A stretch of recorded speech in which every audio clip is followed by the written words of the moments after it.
All right, looks like we're good now. Hey. Finally, yay! We got past the minor technical difficulty of what did StreamYard die for? Welcome back to Dandrew. Andrew, it's been live this time. Yeah, Andrew live by a simulcast. That's correct. I'm playing with settings to make sure everything is monetized because we want your money, everybody. Yeah. We want your viewership, but also your cold hard cash. How are you today, Dan? I'm doing good. How about you? I'm doing pretty good. Feels nice to hear from you again. Now is this the first Dandrew with both of us married? I think it is. Oh my god. Wow. It really is. I don't think either of us were even in a relationship when we started Dandrew. I'm fairly certain we weren't. Like, I've been thinking about it more and more lately. I was like, man, I remember that time when I was just like, I'm going to be a spaz and be like, hi, my name's Dan. I remember that too. College.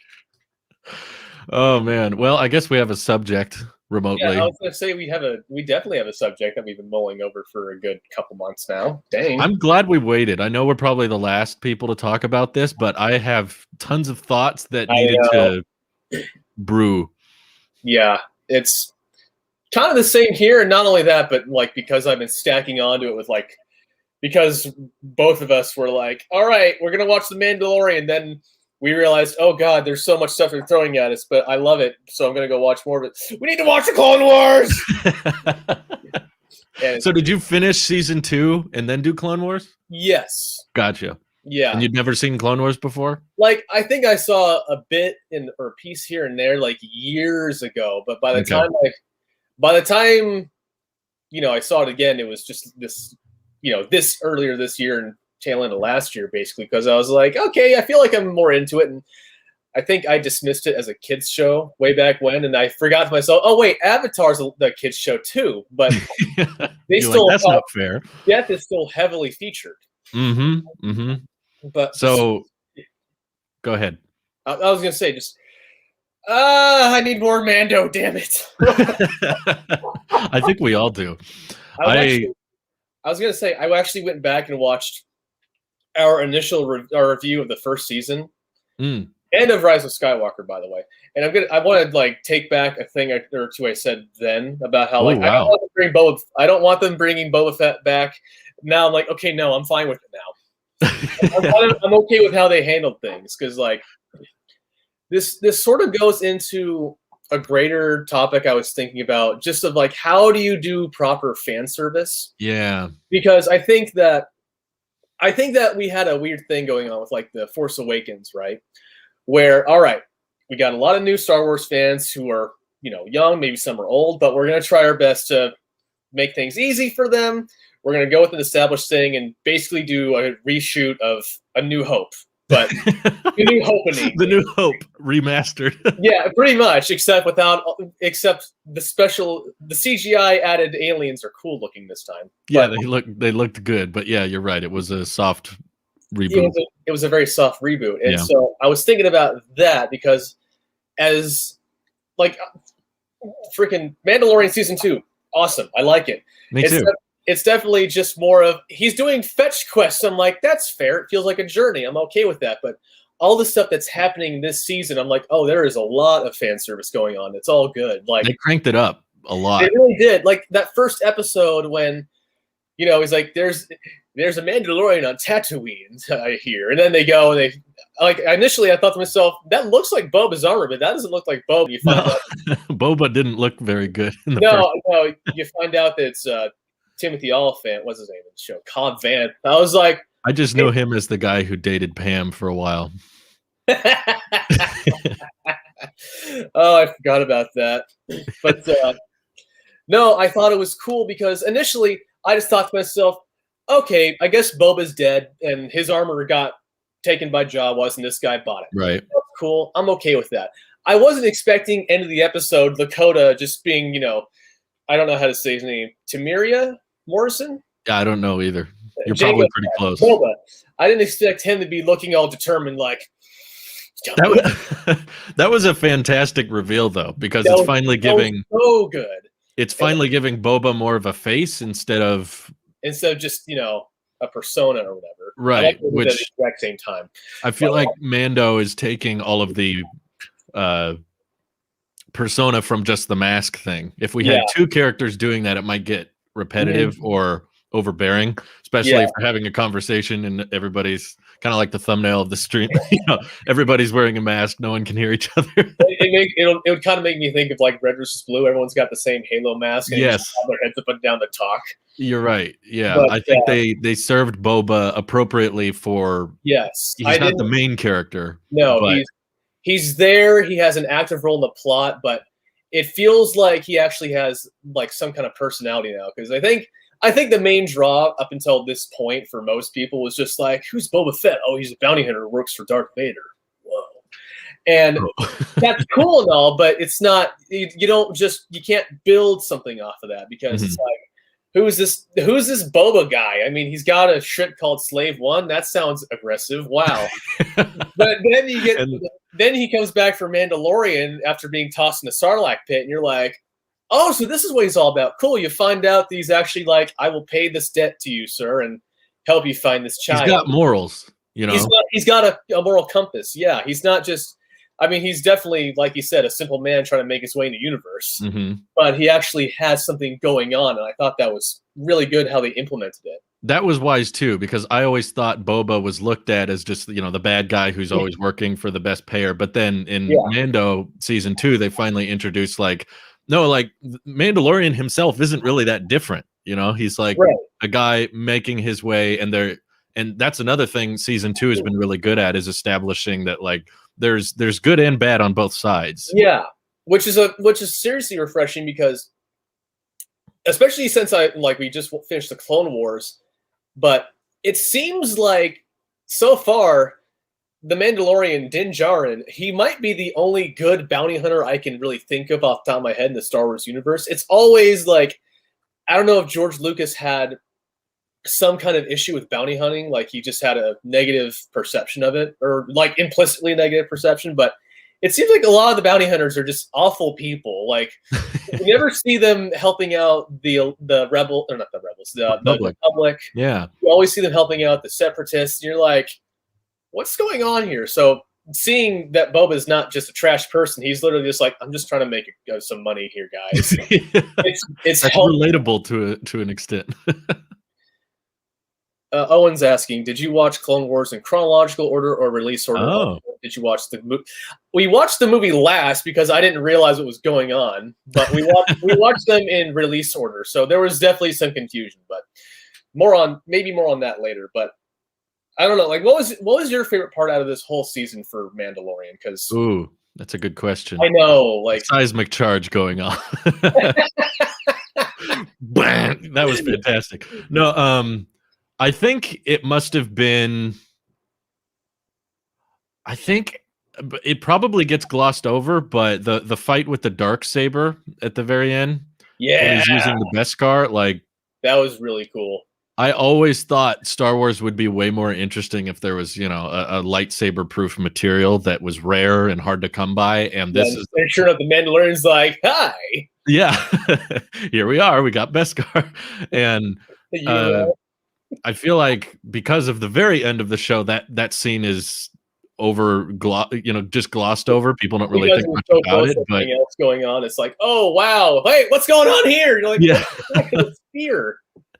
I just loved the build up to that villain, but I guess that kind of ties into the real ending that I have the most thoughts on. But I enjoyed the way that scene was handled and the way they introduced the super hardcore droids. Yeah, I always wondered why they stopped using droids after the Empire came to fruition, but now I'm like, oh, maybe that's why they wanted to make them actually, worth something. Yeah, I wondered that too a lot, because it felt like droids would be a lot more efficient than a bunch of people that they just have to round up and train from birth. And then have Finn, who kind of breaks from the army and he's like, wait a minute, I don't want to follow you guys. Like, a droid won't do that. I thought it might have something to do with the Phantom Menace, like they can only build droids with a mothership, and that makes them incredibly weak. Exactly. I was just like, weird. Okay, but oh god, what was I going to say next? Can we talk about how Jedis are actually kind of mysterious and cool again? Yeah, I feel kind of split on before. that because I'll be honest, I have not binged all the Clone Wars. That's fair. I've seen the movie. Okay. Not Attack of the Clones, but the actual animated movie. Yes. And yeah, no one needs to see Attack of the Clones. You can skip right over that. I will say that having gone back and actually watched all the Attack of the Clones, I don't know if, or not Attack of the Clone Wars. Yeah. I don't know if it really does anything for like Attack the Clones, but it makes Revenge of the Sith all that more heartbreaking. Oh yeah, for sure. Me and my wife finally watched all 9 in a row because she'd never seen the first 6. So watching all 9 consecutively was kind of exhausting. Yeah, I was gonna say, like, was it an all-day ordeal, or like did you? No, like one a day. Okay. Oh. God. I don't know if I'd want to do it all in one day either, but new. I feel like how does they work? Ashoka, am I pronouncing that right? Ahsoka. How do they work that into the amount of time between like 3 and 4 where there's like, oh, the Jedi are extinct, there's no more Jedi? Basic. So if we're going by immediately what happens, just because I don't know how much you've seen about it, but she was Anakin's apprentice for a while. Then she left the Order. Right. She comes back, and this is like tail end of this is at the end of season 7, right? Which is basically happening just as Revenge of the Sith is kicking off. But yeah. What basically goes down is that she's already like somewhere in deep space with clone army and stuff. Well, she's on a ship with a bunch of people who want to kill her now. And one thing leads to another. They crash land. Everyone except for her and a clone she saves dies, and I think she just goes walkabout for a long time. Very long time, because Mando now confirms she's around after Return of the Jedi. My wife is like, but what about Rebels? And I'm like, no, yeah, she was it. Then at some point she connects with the Rebel Alliance. So we know she lives through all this. She lives through all this. She has an active hand. Like, I haven't seen them yet, but I know there are episodes where she and Vader, not Anakin, face off and stuff. I'm like, oh god, that's going to be a tense reunion. So yeah, to me that always kind of confused the timeline a bit, because when we had Return of the Jedi, it's more like the Jedi are kind of out and about. They're just not in the area, but also we go to Tatooine in the same season. So how far away are we really? I think that's something I said from the Rise of Skywalker plot holes video still holds, because I don't know if it's just because it's a science fantasy genre thing, or if the galaxy is like super compressed and everything is like basically a block away from each other. But no, you have to wonder how far away everything is. But no, considering the fact that Ahsoka in The Mandalorian was like my first exposure to her, I just loved how. Okay, if I don't say it because she's not going to, she's gonna have words with me. But she wanted me to say that one of her favorite things about season 2 specifically is that how it takes a bunch of leftover stuff from like spaghetti westerns and samurai movies, and then mugs them in a back alley direct. No, I mean, I was going to say they almost on the nose are replicating spaghetti westerns with samurai in the episode with. And I love that it's side by side. Like, you could say already, okay, this show's definitely more of a western, but then Ahsoka comes out like, no, it's a samurai show now. Okay. Yeah, they have a samurai fight going on literally next door. They have to a quick draw standoff with Kyle Reese. It's like that. If you didn't catch that before, it became painfully obvious. Yeah. Like, there's one point where we're watching, and you hear Spurs, and she's just like, why is he wearing Spurs? And it's like, because it's a Western. People in Westerns wear Spurs. Yeah. I liked Dave Filoni was directing. Yeah.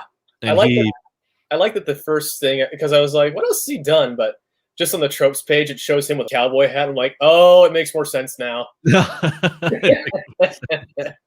Yeah, I love the way they handled her first appearance in the show with Yeah. the sabers, and you can't really see much else. It's very much.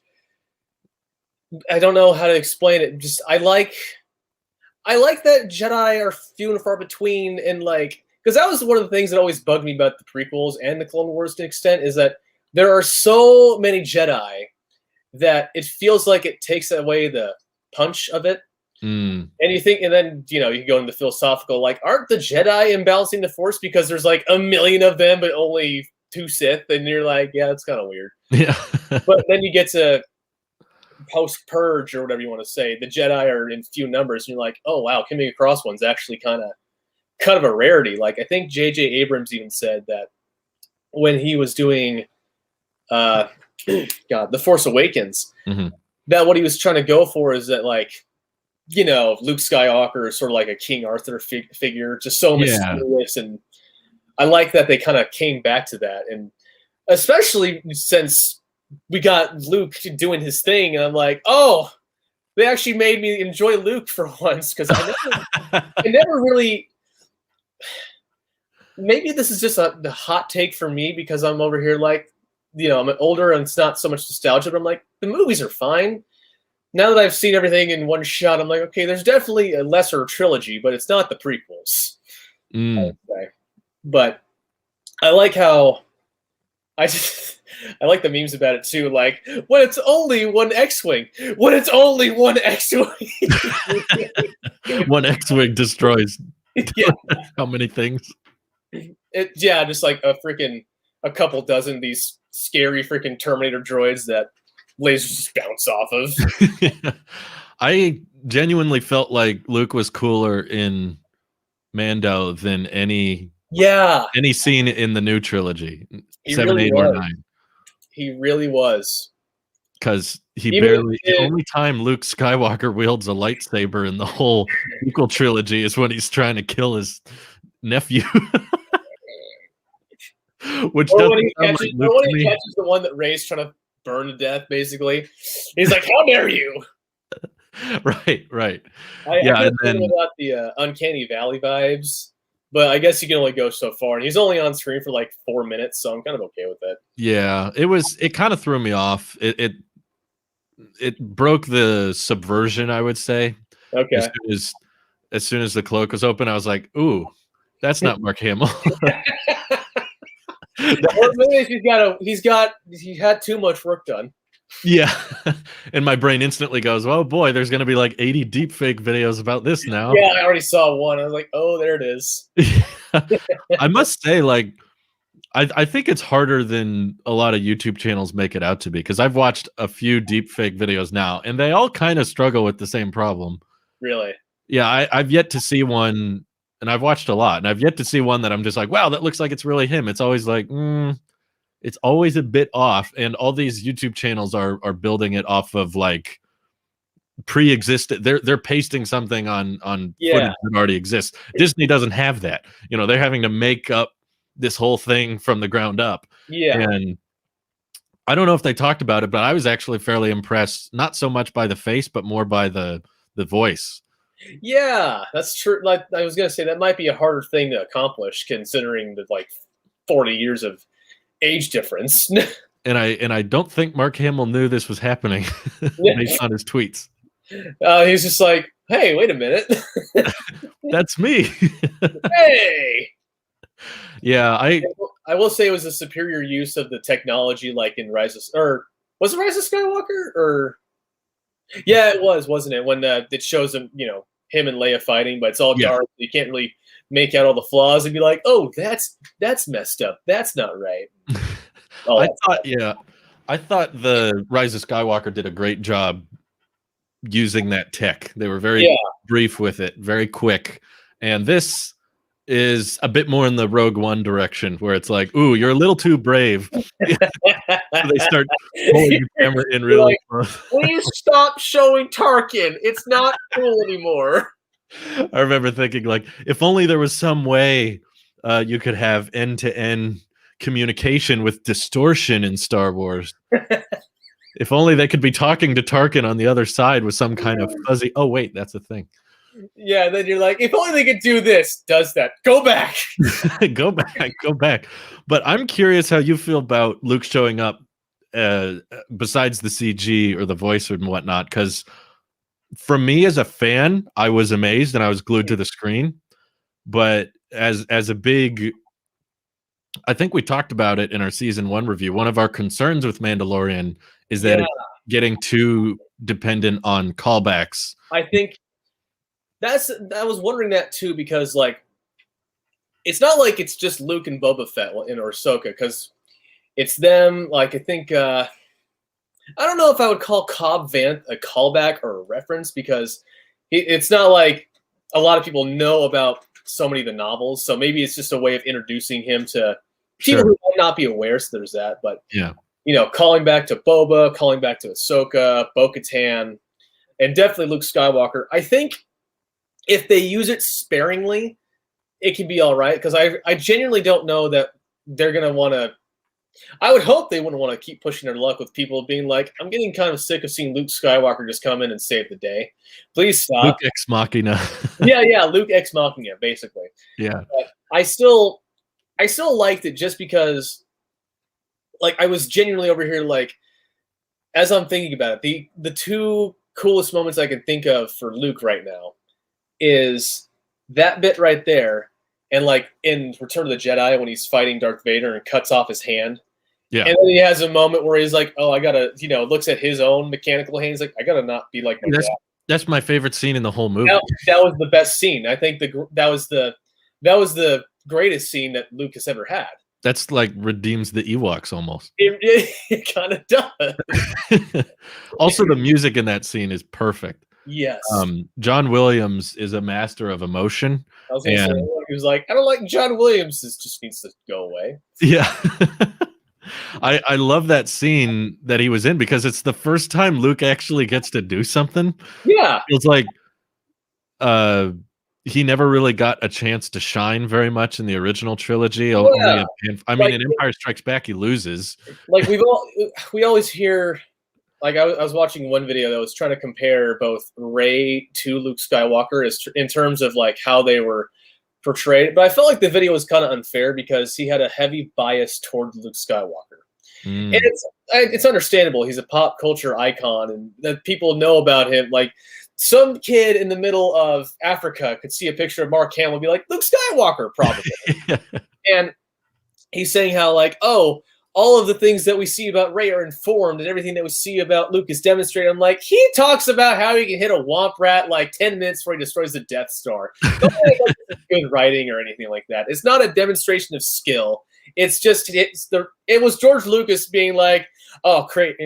How do I justify this? I know, throwaway line. And then actually getting to see him do something cool and unexpected. Like, I think we were all, I don't know what I was expecting, because I was thinking about it. I was like, okay, so like, did Grogu actually talk with a Jedi when he was sitting on that mountain and everything, there was a force field around him, or was it just a dud? But then when Luke shows up, I was like, oh, that's so cool. Like how it comes back. Like, Luke's probably just like, all right, let me get in the X-Wing and go find this little green dude. But got a little ping on his phone. Yeah, exactly. Like, notification, you have one new Jedi apprentice. Find my Padawans. Find my Padawan. Yeah, he got a call and was like, okay, let me just do everything while I'm at it. Yeah, exactly. I felt that in a fan of the Mandalorian type way, it was almost counterproductive, because almost no one wanted to talk about anything else that happened in that episode. Yeah. Like, everything else was like, I was still really, really engrossed and stimulated by like, wait, you have to win over the Darksaber? Like, you can't just give it? I thought that was a really cool little cultural thing about Mandalorians. And there's this whole unresolved dilemma between him and, I forget her name. Bo-Katan. Yeah, Bo-Katan. What was that? Something out back here. Focus down. I like. You heard her. Mrs. Sutherland says, "Watch the Clone Wars." Yeah, no, I know she's in the Clone Wars, but I haven't. I finished season 2 over a month ago, so it's been yeah. Did you realize that Katie Sackhoff also voiced the character in the series? No, I didn't know that. Yeah, no, she was the voice of Bo-Katan in the Clone Wars, and now she gets to play her in real life. And I'm like, oh, that's awesome. I was gonna say, like, coming back to that fan service thing, man. Yeah. Like, I love how this is something I've been thinking about for a while now, because I was trying to think of like a bad version of fan service, and I was thinking, what can I go with? I was like, we already have George Lucas on the table. Like, it's the difference between, because no one woke up that morning and thought to themselves, I gotta go work on Star Wars. No, they woke up and they're like, I gotta work on Star Wars. Oh my god! Right. Like, anyone who's ever worked on a Star Wars project ever, I don't care if it was The Phantom Menace, maybe not A New Hope, more like Empire Strikes Back, or the trilogy.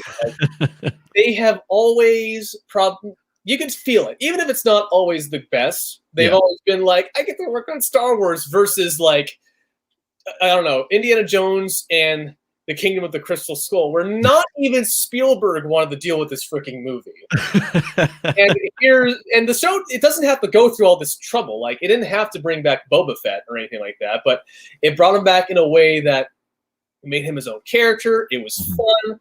That whole fight, I like how the entire episode was just literally Boba, Mando, and I can't remember her name, but the woman who voiced Mulan, are all they're all just fighting an uphill battle, keeping stormtroopers away from Grogu, and that's it. And it's fun. It's just like keep coming back to that thing we said before about how like looks like it was filmed off the side of a highway.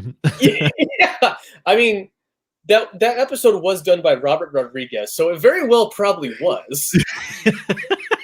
He was like 10 minutes from White Castle. $1,000 film look like $1 million. So I would imagine they saved a lot of money by hiring him. Oh yeah, definitely. But I love that. I love that episode too. It was so good. And then all these things that they did, not necessarily because they had to, because they were like, Katie Sackhoff. Remember that person that? No, 777. I mean, like the actual character name. But yes, Ming-Na Wen. Mm-hmm. But oh god, what was I just gonna say? But they didn't have to ask Katie Sackhoff, hey, remember that character you voiced in Clone Wars? Yeah. Do you want to play her in real life? Sure. I don't think they had to do that, but they did. There was no question. Mm-hmm. And they didn't have to go through the trouble of finding Ahsoka. They could have found like some, rando Jedi that no one even knew existed. But they were like, we're gonna tie it back. We're going to bring a fan favorite character to life, real live and stuff, and Rosario Dawson's going to knock it out of the park, and it's great. I love it. It's so good.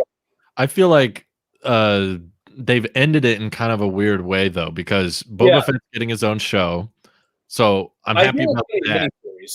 Miniseries, yeah, because I want Mando to find his own plot, his own storyline, and not be too fan service dependent. But Luke has Grogu now, and we know how that ends.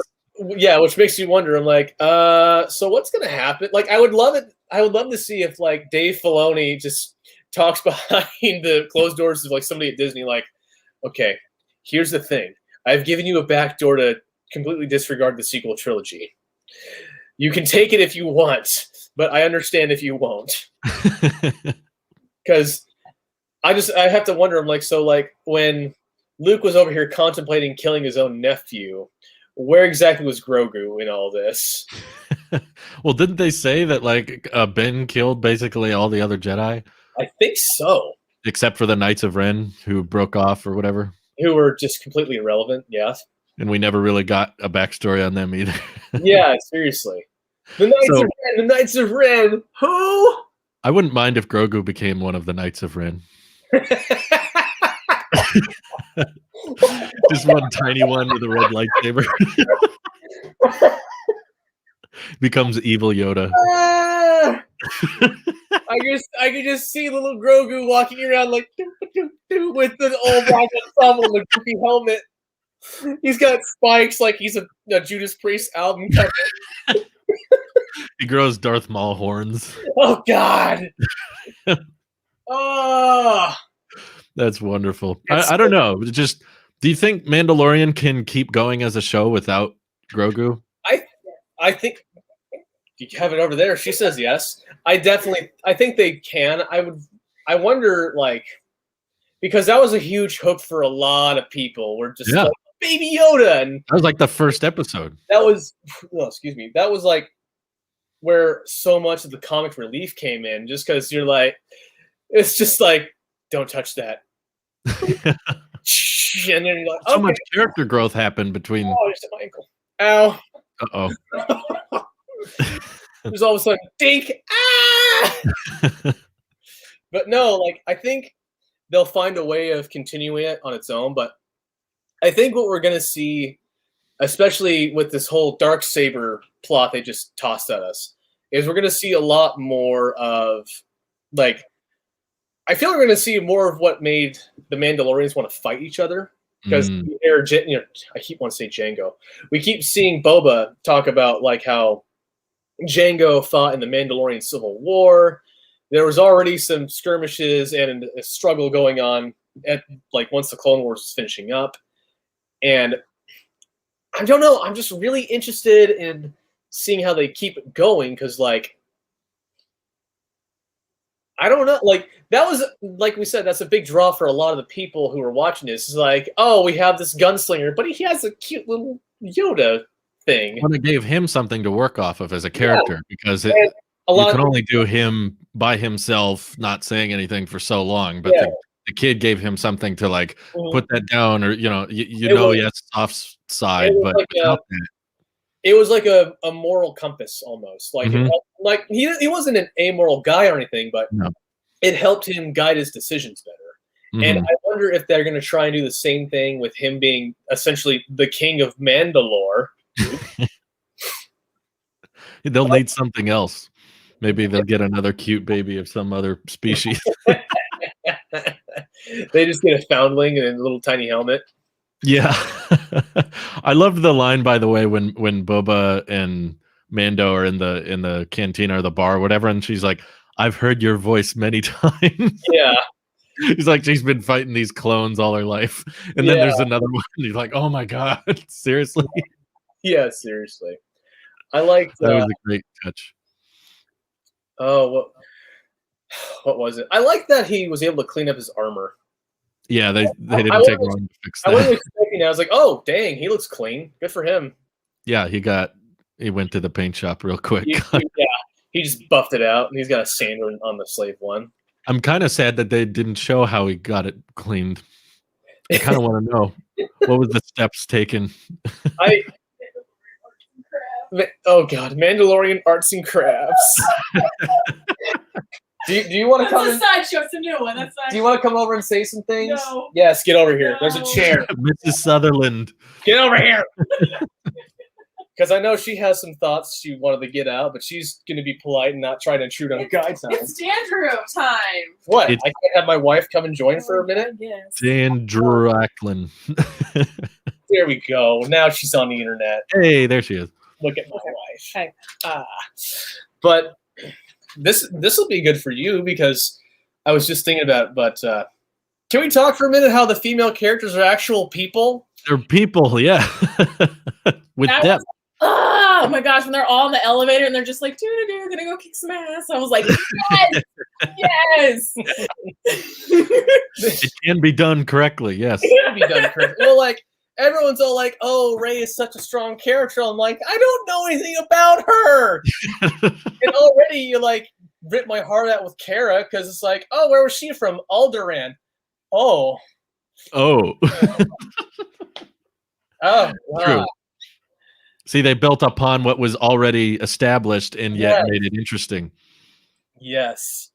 And it's just like Star Wars, Disney, this is how you make female characters that are cool and you don't just keep making Reys and Captain Marvels. I thought it was cool too when like Mando was in trouble Like his first thought was like, I need to go to the girls. And he's like, hey, Bo-Katan, what's up? I love that about the Mandalorians. They don't, they're like, and that's such cowboy mentality too, since it's like a Western. It's just like, I don't care who you are. If you're capable, get in the truck. Like, no. We need people. Yes, that was arts and crafts too. Yeah. I know. That was very well done. Mando bros, they like show up and they're all shiny. I'm like, did they have like an armor session? They like got together, just like cleaned up their stuff. They're like, I was actually asking the culture. I was asking her. I was like, do you think like Beskar armor is hard to paint? Because like if it's so, because I mean even with metals we have now, we have to rough it up to actually get to paint the stick. So I'm wondering like, can you rough up a metal that's able to absorb laser fire basically? That's true. Like if they a lightsaber, I imagine it's pretty hard to rough up. Yeah, seriously. They get a diamond lightsaber, something more terrible. Oh God! Just scratch the hell out of it. Then you just have to use saber wool. It's like the roughest steel wool ever. Yeah, it has lasers. I wonder if Beskar is one of those things. Like the only thing that can damage it is itself. So you get Beskar steel wool, but it only hurts. Like if you try using it on dishware, it just destroys it. It breaks in half instantly. Oh God. I'm trying to think of other things right now. But your guys' note too, when you were like, can the Mando like hold its own like the next season it comes around? That's why I was really proud of Disney to like drop Grogu like that. I was like, obviously it's a big moneymaker. I'm like, every time you log on anywhere, it's like, buy this the child, like it's all over everything. And I'm like, dude, that thing is a cash cow. And then Favreau was like, just punted it out the left field. It's like, now we got a Darksaber and we'll see you in 2 years. And I'm like, okay. The fact I want to see Jon Favreau punt a Baby Yoda. That sounds amazing. I want to see him spike it like a football. He's like, I'm done with that. Yeah, I'm done with that. I agree with you though. I was getting kind of tired of it. I was like, you can only milk the baby's cute for so long. You got sick of it, and then there's like, he's gone. And like, oh, okay. We know he's not going to live very long though. Probably. Well, I mean, he lived 50 years. And he's still a toddler. Maybe like by the time we see him, I want to know like how fast like Yoda's species ages now, because I'm like, okay, so if you're a toddler for 50 years, and Yoda's like 900, so. What does that make him like? I'm not good at math. What is that, like 45 maybe? He looks a little rough for like 45. Yeah. Well, that's right. Hard times. Maybe the species just can't do middle-aged very well. Those Padawans will age you. Yeah. He's just working with kids all day, so that's why his hair turns gray. He's just like, I must be. Yoda in human years is like 40 when he dies. He just had a rough life. I just want to see Grogu. Like, so does he have like a fast and loose teen years or something like that? Like he's smoking 4 packs a day and downing a fifth of scotch all the time. Like, what does he do? Why does he look so terrible? We need to see all kinds of Yoda. We need teenage Yoda. We need young adult Yoda. We need. I just want to see teenage Yoda on a skateboard. The boss of me or not. He's listening to like, I don't know, The Clash or something like that. He's rebelling. You can do it like, except he only has 3 fingers, so he has to be like. He has to differentiate. Like, this is me flipping you off, but this is me rocking out. Did you like the whole side quest with the frog eggs? Yeah, that was interesting. Like, I didn't either. I thought it suffers from the Muppet effect, I think is what my dad calls it, is that if everybody in the scene or the episode is not human and is wearing a mask, then it starts to feel like a puppet show. And it doesn't feel...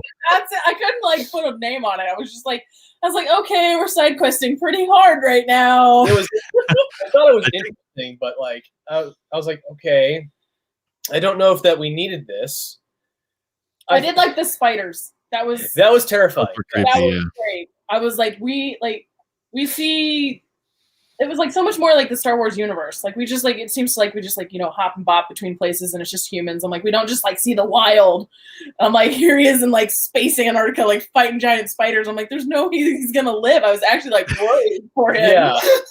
And then just not only does he have to save this idiot child, and like he has to save this frog lady, and he's poor Mando. It's just like, and her like 6 or 7 dozen like non-fertilized eggs and stuff. I'm like he could freeze to death. He's about to get eaten by a spider. The poor Razor Crest is running through like space with plywood walls. I'm like, oh, poor Mando. She just brought something up. I forgot to mention. I like the little detail of like in that episode, you can see that Mando's armor is freezing.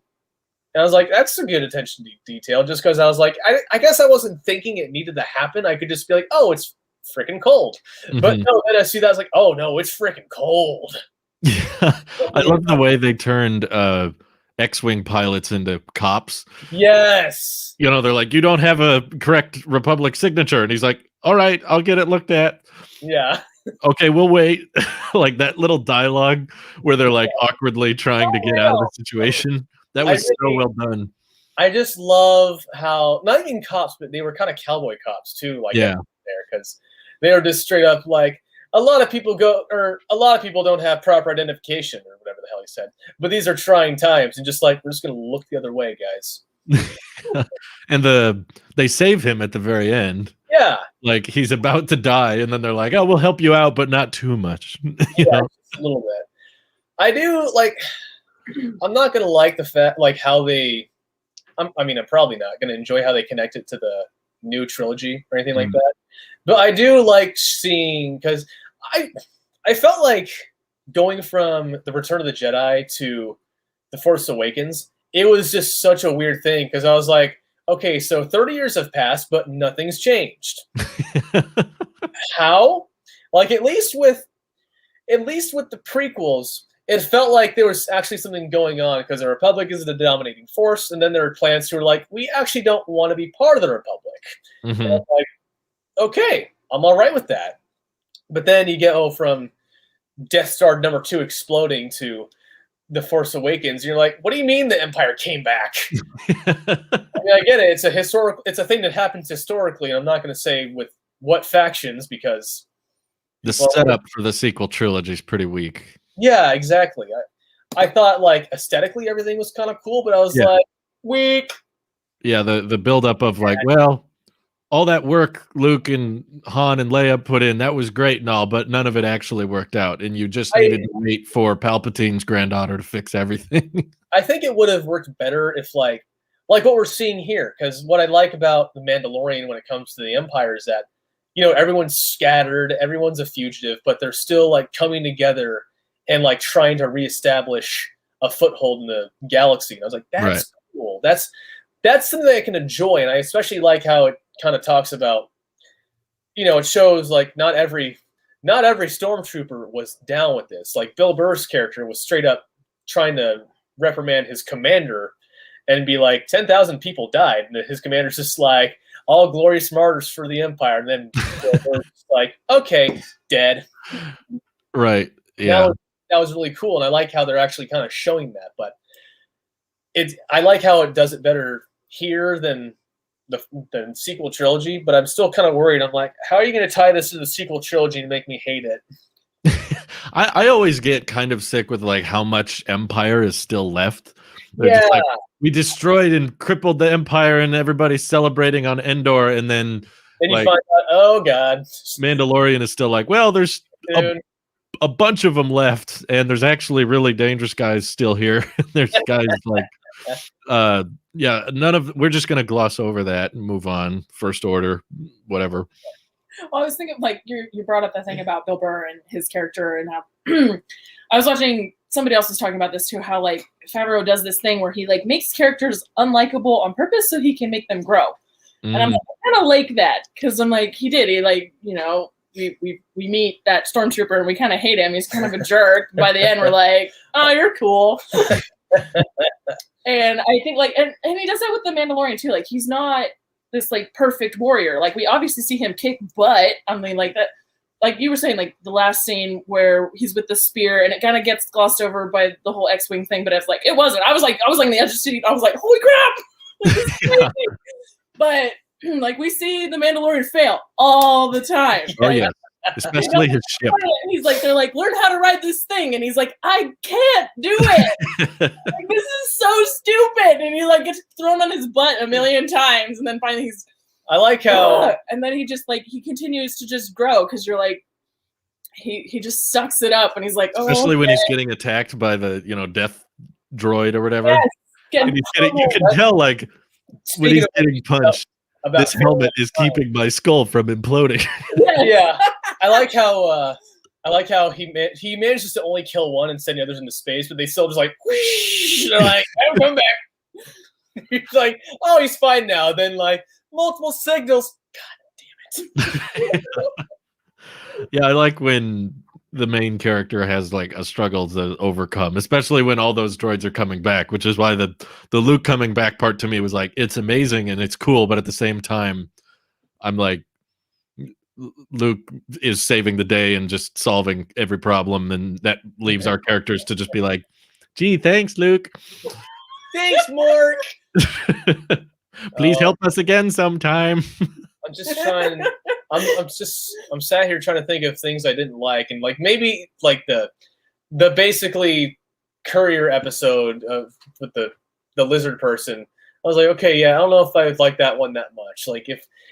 How do you feel about the more he's showing his face now? I thought it was interesting. Yeah. What was that you told me that all you women thought when you initially versus now? Oh, it was just a meme. It was like there was one, and they were like, not to sound like a Victorian maiden. They're like, but I've noticed you can see Mando's bare wrist in the first season. Like, and then they're like, by the end of season 2, we're season 1, they're like, never take the helmet off, and like season 2, we're like, take off all your armor. Season 3, he's wearing nothing but the helmet. I don't. We're like, yeah, show Pedro's beautiful face. I think it was gonna have to be talked about eventually, and I like that. I can't remember Bill Burr's name in that episode. It's just Bill Burr. It's just Bill Burr. It's just Boston in space. That's his character's name. But He gotta place himself. I do like that it seems like they're having to actually talk about the logistics of him keeping his helmet on all the time. Like, yes, even character, yeah, that too. But like even that one episode when it's just him and Grogu flying in the Razor Crest, and he's like so hard line about it. He's just like, just take a little bit of soup, and I was like, okay, it's getting kind of silly now, right? Like everybody with the masks. Yeah. Whoa, weird. Yeah. No joke. I saw someone at work the other day who, instead of like pulling their mask down over their, to let their mouth be seen, they kept it on their nose, but just pulled it up this way. So it's just like Spider-Man style. A nose diaper, yes. Nose diaper. Nose diaper. But that's a great term. But no, I can enjoy it. I think even you were saying that Pedro Pascal wants to show his face more because he's enjoying the character. I'm like, okay, I can be all right with that. It makes him. I feel like it helps the human side. Like, I hope they don't do it too much. But, yeah, that's how I feel. I think they should use it sparingly, occasionally. Like, I don't feel like the 2 times they've done it, it was. What made the goodbye just like that much more heart-wrenching? Exactly. Like, it was like his whole creed. He was just like, nope. In that scene, I think it really rose the tension. When the Imperial officers are like, hey, let's see your face. Also, that plot didn't make any sense. They're like, well, we need a brand new face to scan. We'll let in any new face. That was a plot hole for sure, but I was like, that's all right. And I like that episode because it wasn't just like he just decided to like throw his morals out the window. Like they gave it a whole setup of like he's actually like actively thinking about like, is it the helmet? Is it any helmet? Am I allowed to show my face? He's like sitting there in the truck just like, He's questioning his whole upbringing. I also love how when they finally arrive at the military camp, all the stormtroopers are like, wow, that's the best trooper ever. That should have been their first clue. They're all clapping. They're like, holy crap. I like there's one point in Rebels where just because I have it in my head now, but the one clone trooper that Ahsoka saved, right, in the Clone Wars. Like, he's a good shot in the Clone Wars. Like, he's dual-wielding pistols all the time. That's how he rolls. But the second he puts on a stormtrooper helmet for a disguise and he has to start shooting, he keeps missing, and he's like, "This dang helmet!" Takes it off. Like, it's not a trooper thing; it's an equipment thing. That was a good addition. That was a very good addition. But no, I appreciate how they're showing his face. Like, it's not gratuitous; it's just very, There's a lot of less is more. I mean, Vader was a great example in Star Wars. Like, you can convey a lot of emotion without a face. And just with body language, and that's what I liked about Mando season 1 and 2. So I just hope they don't get so casual with it that they don't even try doing that anymore. Because I love the scenes where you can tell what he's thinking with the mask on. Yeah, that's beautiful. Good acting. Good acting is good. Yes, good acting is good. It is. Also, it could be anyone. If Pedro doesn't show up, you can just well, no, it's someone else. You'll recognize his wrist, like, that's not him. That's not him. I don't know if you picked up on this, or maybe it was just me, but when Luke first shows up and starts, destroying everything, I immediately felt like that's not the body language of Mark Hamill. I don't think. I guess I didn't think about it, but I could see where you're coming from with that. I sensed it. I was, it was inside. I was like, I know that's Luke. I know I'm supposed to believe that's Luke, but he's moving in ways that I've never seen Luke move before. He's just like, okay, I'm my dad. I'm going to kill all these droids. He's like, I am a hall cleaner, like my father before me.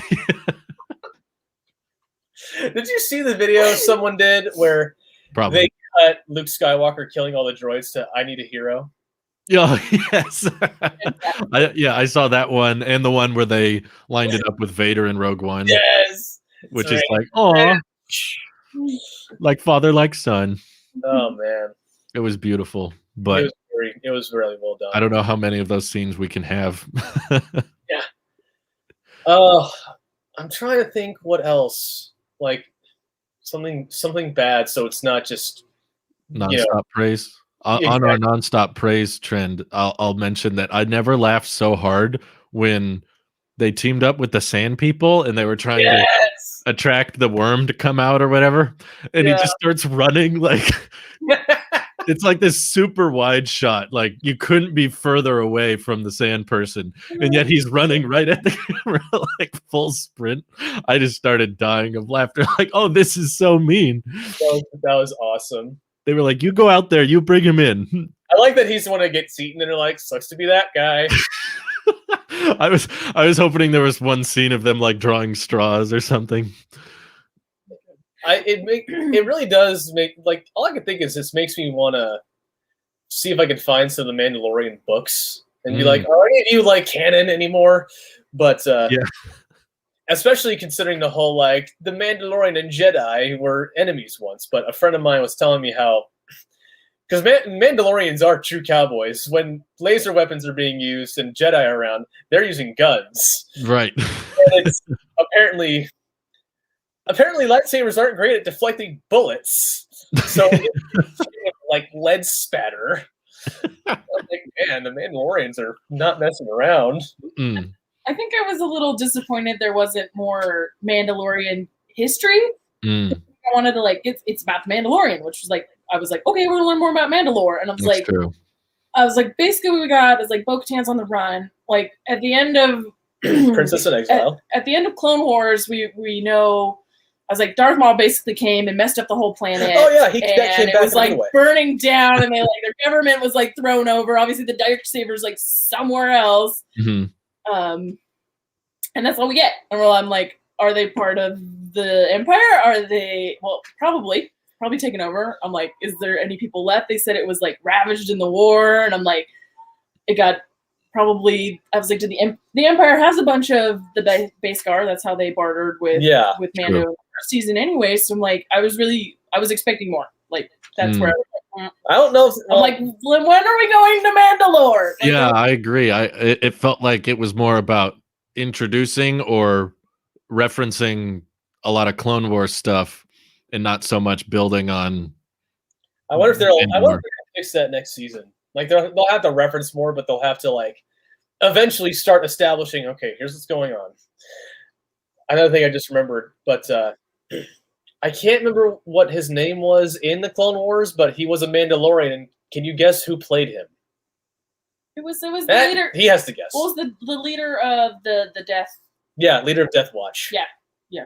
I don't. I want to see if Drew can maybe make an educated guess. Well, he hasn't watched it. He I might. haven't watched it recently. He was voiced by Jon Favreau, and now I'm just like, is this where he got the idea of making the show? That all makes sense. Oh, Favreau voiced him? Mandalorian, so Yes. Didn't he voice someone in Solo too? He might have. I can't remember. Yeah, it was like the little the pilot for Woody Harrelson. Yeah, that weird like four-armed monkey thing, right? So Favreau has played multiple characters now. Favreau's just, he can do no wrong. I'm like, anything he does, I'm like, yes. Got to step aside, Favreau. Got to let some other people in Star Wars sometime. Mando season 3 is just Favreau playing every character, like Tom Hanks in Polar Express. Didn't we get like 10 different like Star Wars show drops? Yeah, they announced it at like some earnings report. They were like, we're going to do all these different shows and movies too, all for Disney Plus. And I don't know if I can keep up with all that. Like, I'm excited because the level of fan service in this one show alone, I'm like, I'm digging it.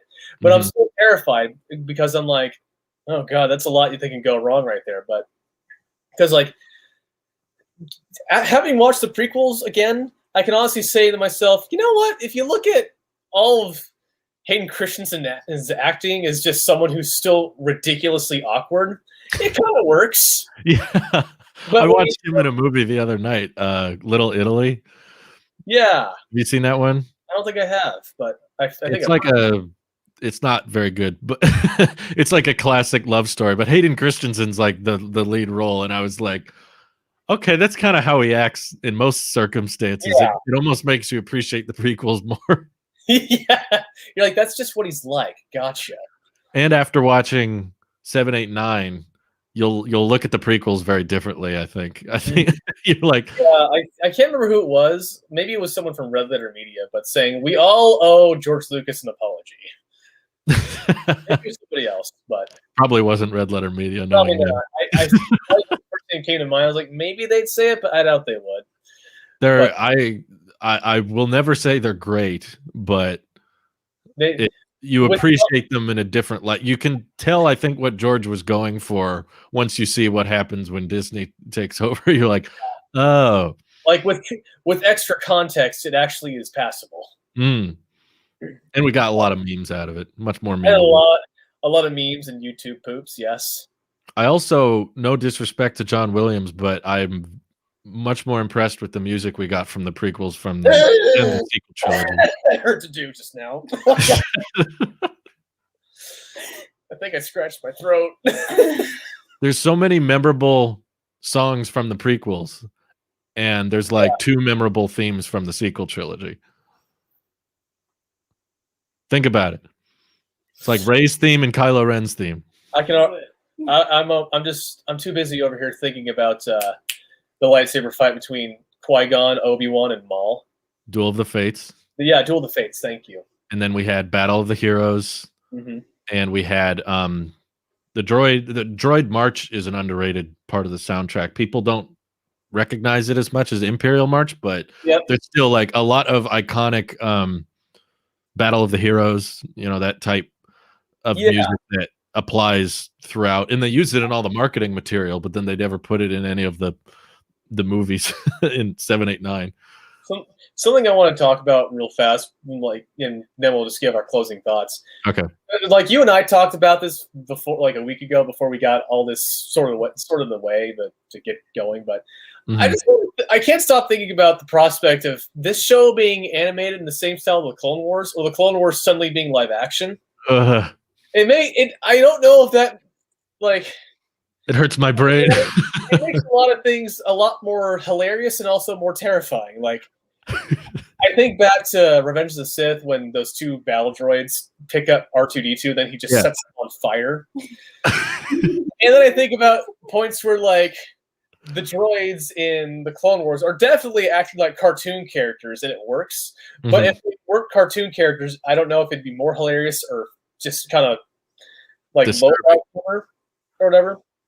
But then you get to like zombie Geonosians controlled by a hive mind, and I'm like, oh god, imagine seeing Mando go up against this. Or imagine Darth Maul spider legs in live action. Yeah, that was terrifying. Yeah. I know. I get freaked out just thinking about that. It's a kid's show. It's a kid's show. A family picture. I was going down. I was literally just gonna say it reminds me of the nostalgia critic. Family picture. Any closing thoughts on your side of things on this? I am so torn on Luke Skywalker because I want to address Darth KS or whatever. Now we'll open the chat to questions. We have one so far. Yes, thoughts on the ending. And I'm super split because I loved that Luke finally got like a redeeming scene where he got to be awesome. But at the time, it throws off the plot and detracts the primary characters of the show. It's a lot of spectacle. Yeah, no one else was talking about those characters when everyone was talking season 2. All they wanted to talk about was Luke. And I'm like, yeah, but we know how that story ends. Yeah. So I love it and don't want it there at the same time. I'm so split on it. I'm down with it. I'm just like, all right, so Mando's in charge now. Yep, and I want him to take the microwave not working. Have you tried plugging it in, Mike? Mike and microwave. All the things that are working. What are your thoughts? Oh, that it just like it was a testament to like how the show it's good because it held a candle. I'm like, everybody was freaking out about the whole Luke thing, but I was like, honestly, I was still like almost to tears when I was like, Andrew, no, there's your face. Now there goes Grogu. And they're going to become baby Sith or like going to die. We all know that. Like, I wish that if they bring Luke back more regularly, which wouldn't be a terrible idea, they could just cast Sebastian Stan. Yeah. I saw. Oh my god, where did I see that? Was it in your video about it? I've probably shown it to you before, but there's photoshops of Sebastian Stan with the Skywalker haircut, and people can't even tell. I was going to say, yeah, I saw that. I was like, there's an idea. I think there was another Moff Gideon shot Bo-Katan, right? And she seemed to be down, but then like it seemed like she was okay, but I didn't get an answer to that. Like she was up, but I was like, is she okay? And then they're like, and we're done. And I'm like, okay. The build up to Luke's reveal was very well done though, because I like how terrified I don't know Moff how they was. kept that a secret. Yeah, Moff was so scared, and I love that because the whole season is just building up to Moff being this bad, ultra powerful guy, and then when Luke shows up, he's like, "I'm gonna kill myself." And even without knowing that's Gus Fring, just seeing Giancarlo Esposito acting so terrified, I was like, "Oh, dang." You never really get to see him terrified until the last split second of his time on Breaking Bad. Yeah, and even then, he wasn't like terrified. He was just like, "Dang it, dead." Yeah, he's a little bummed out. Yeah, he just sees the bell ringing, and he's like, "Oh."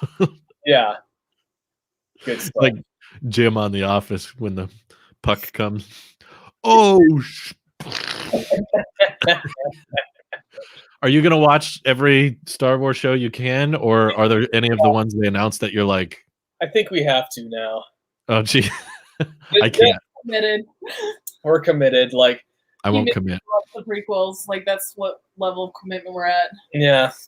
I'm in an on and off again relationship. I threw a ring on it, so now I feel like I can abuse it psychologically. That's not how that works, Dan. I love you. Jacqueline, blink 3 times if you need.